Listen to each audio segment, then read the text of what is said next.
最近这烟台啊，这雨势不停，但是仍然阻挡不住我收酒的脚步。走，今天去见个老粉丝、老朋友了，去看看他有啥好酒。哦，这喝下午茶的地方，这人都在里面等着了，走进去吧。哎 ，Hello， 旭哥来了 ，Hello， 好久不见，好久不见，旭哥。哎，好。最近生意越做越好了哈，难得回烟台一次。哪有，这都是粉丝们照顾啊。哎，对了。这上次不是给你鉴定了一个假表吗？这回去没和男朋友吵架？他呀，我早就跟他拉倒了，快别提了。哦，今儿叫你过来，哦，谢谢谢谢。看你这酒。哦，你这老董酒啊，你这是80年的，这好酒吗？这是啥好酒啊？这假酒。假酒？这哪假啦？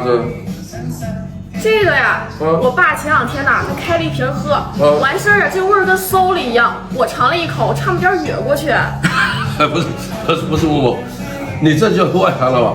这董酒啊，又是一个又是一个药香型的酒，啊，就是它的味道呢，确实是比较特殊，和其他白酒比起来，确实不好喝，但是懂的人都把它当宝贝的，而且你这都是，你看，80年代的啊。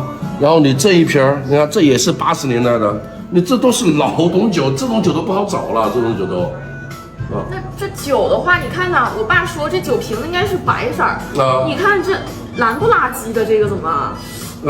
你这个是这样的啊，就是这个董酒呢，它只在81年到83年的时候生产过嘛，然后由于当时80年代它的这种工艺原因，就导致它的瓶身有点发蓝啊，但是这个是没问题，真的。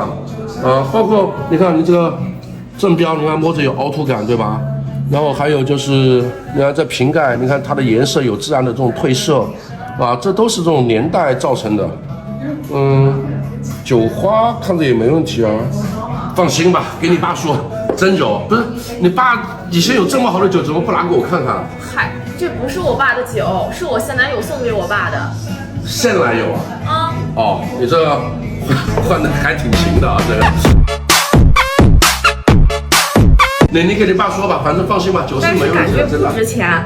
这样，旭哥，你这儿收不收啊？能不能换瓶茅台什么的？不是，你说这话又外行了。你这是老董酒啊，你这换茅台随便一瓶换个30瓶，那绰绰有余了都。啊，这酒这么值钱呀？那当然了，懂这个酒的人，喝这个酒的人，人家在乎的不是钱，在乎的是这个酒里面有这个，就是小动物的这种骨头，懂吗？哦，怪不得我男朋友这么喜欢这个酒。